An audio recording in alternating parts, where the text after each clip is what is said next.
1st of Vena. I boarded the ship and left today. I left behind every day of my life so far. I thought of all the faces I will never see again, and I felt my soul soar high above the clean white sails. I cannot have these people know me or that I know magic, so I sold every last book I have, my beloved stash, and used the money to buy a scarf and jacket. I think Theopatria can get cold. It was so expensive, but I hardened my face that the tailor wouldn't see how sick I felt handing over all my silver for things I don't even know that I will ever use. I also hid my spellbook in a lockbox under the walnut tree outside town. It broke what remains of my heart to leave it behind, but I have everything in it memorized, and if I'm caught with such a thing on this ship, I will lose my ability to be invisible to them, and the last thing I need is to be the center of attention, to be useful to them. I will scrub the decks and turn a blind eye to whatever it is they do here and hope we make it to Ballymore before Brunn, so I can slip away. Several things tipped me off to the captain and crew of this vessel being just the kind of scum that I need to make my leave of this place. More than just the rank breath and foul language to Melissa, who works in the wet whistle near the harbour, but the way that they grinned as they had me sign a contract. They assumed I could not read. They'd read the document from 10 paces and knew it was foul. We are sailing close to the coastline for some reason. I watched the land pass us by, and a small village was celebrating the corn dance. I could see the children playing, the farmers dancing and praying to the gods with their singing. Does any of this supplication make a blind bit of difference? I have no evidence of it.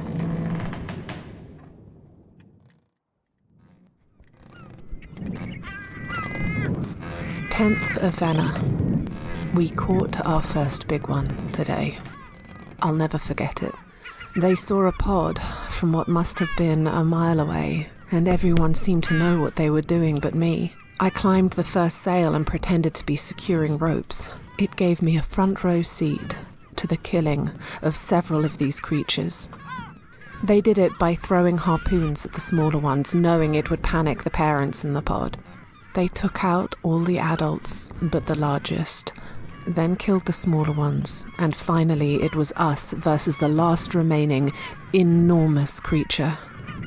I will never, in all my days, forget the mournful cries as it was pinned, desperate to swim away and hauled back by the many roped harpoons impaling it. By the time death finally came, it was glad of it, I'm sure. I saw enough to know that these creatures were adequately intelligent to communicate with each other, to try and strategize, to try and protect their family who they clearly loved, and we killed every single one of them. It took us all day, and not one of them died without knowing agony and despair. The crew have been doing this for years, and were as in tune with each other and the task at hand as a flock of birds. They strapped the carcasses to the side of the ship and began harvesting, throwing flesh and bone back into the sea. I was ordered to join in and pull the smooth grey skin from the bodies. These people are vile, and I am stuck with them until I see land. It could be months. The only thing that holds them back is space. They will have to offload this stuff somewhere. I will escape immediately and find another way to Ballymore. If I have to watch the horrors that I witnessed today again, I will surely go mad.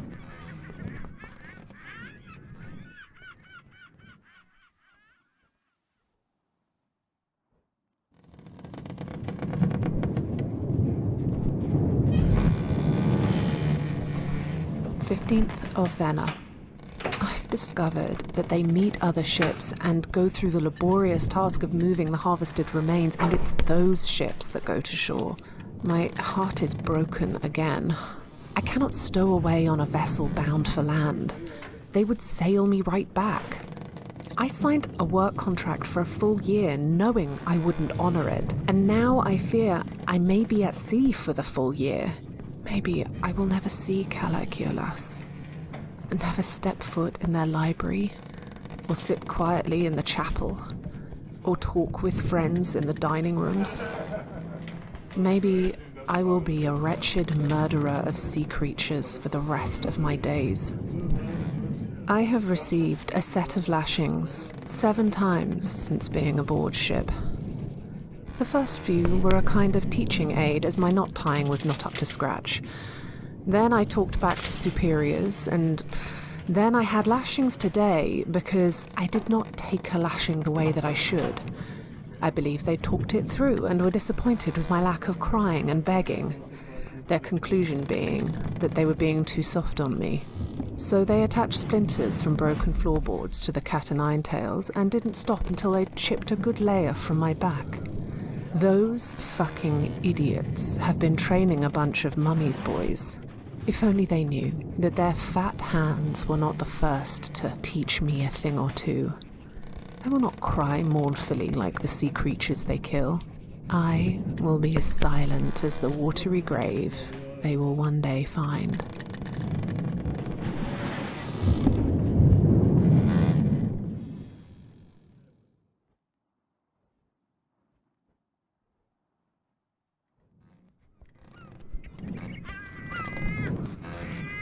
Second of Ellison. I dreamt last night that I was running down a hill paved in white. I could feel tears wet on my face.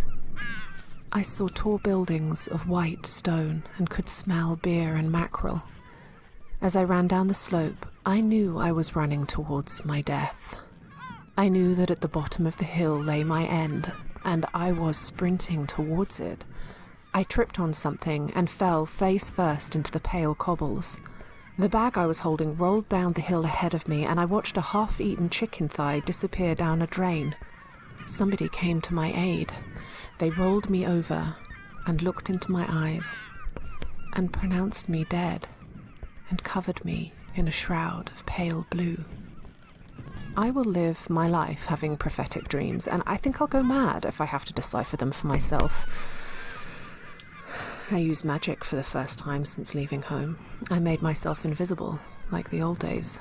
Stepping, quiet as a mouse, around the ship made me feel safe. The smallest spark of joy. Then I heard the first mate talking about me.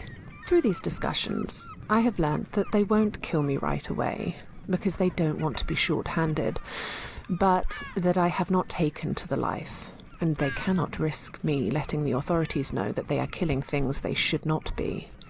Next time they offload cargo, I'm going to make a break for it. I have to try. According to my dreams, I die on a white street, so I felt quite confident that it will not be a sea. Or maybe the blue shroud is the water. Sweet Niky, but I must make the most of my teachers when I meet them. I wonder what the divination master will be like. I imagine them wise and unflappable. I daydream about the conversations we will have, how they might steady my hand as I paint a spell in the air, how I might let them steer my broken thoughts, might lead me away from my anger, someone who might intuit my relentless struggle with resentment and petty male stubbornness and teach me not to orbit it like water down the drain, but to let my mind and abilities be born of compassion and goodness. Those fine scholars and masters must have uncurled many sullen young mages and turned their faces to the sun and showed them a better way.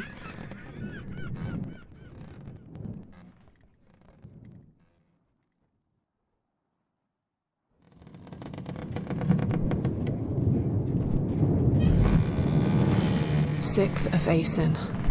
Tomorrow, they meet another boat. There is a smaller carcass that they're moving whole, and I'll crawl inside it and be carried on board. I will hide in the hold until they get to land. Hopefully, that will not be too long, as I cannot risk stealing food.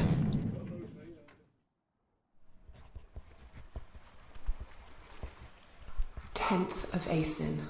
My feet are on land, and I thank Niky for it.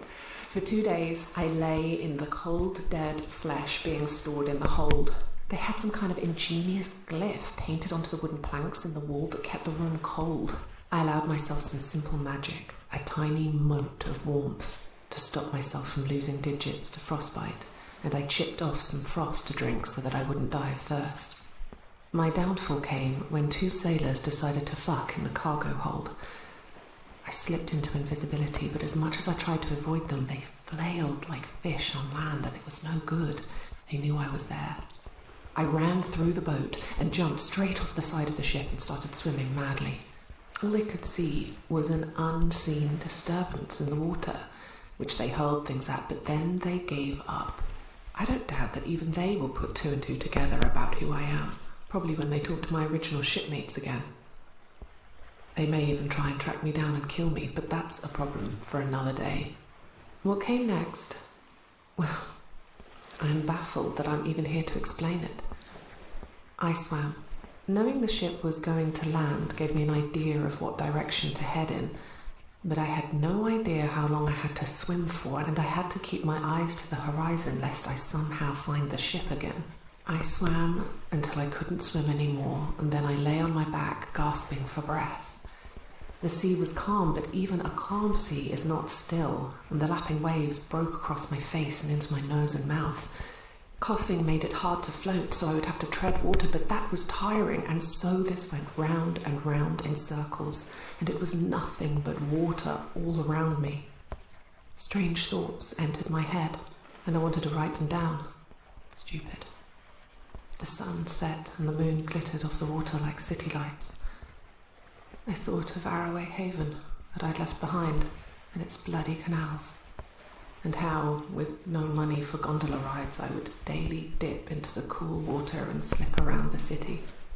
Mostly, I thought, what a waste. To date, I have used my not unsubstantial gift to cheat and steal and scavenge and flee and scrape by. Now I will drown, and no one will ever know what I could have been. Maybe somewhere at that school, at Calagiolas, my name will be written as a student who gained a place but never paid their fees, and I will not totally be snuffed out. My name could remain as ink on vellum, and that isn't nothing.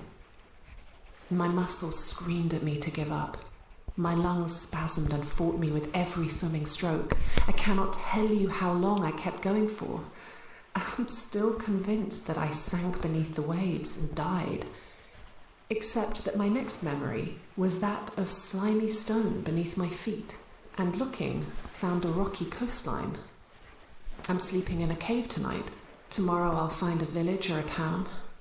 I pray to Nekese that I find somewhere. I lost my jacket in the rush to jump from the ship, and I'm cold.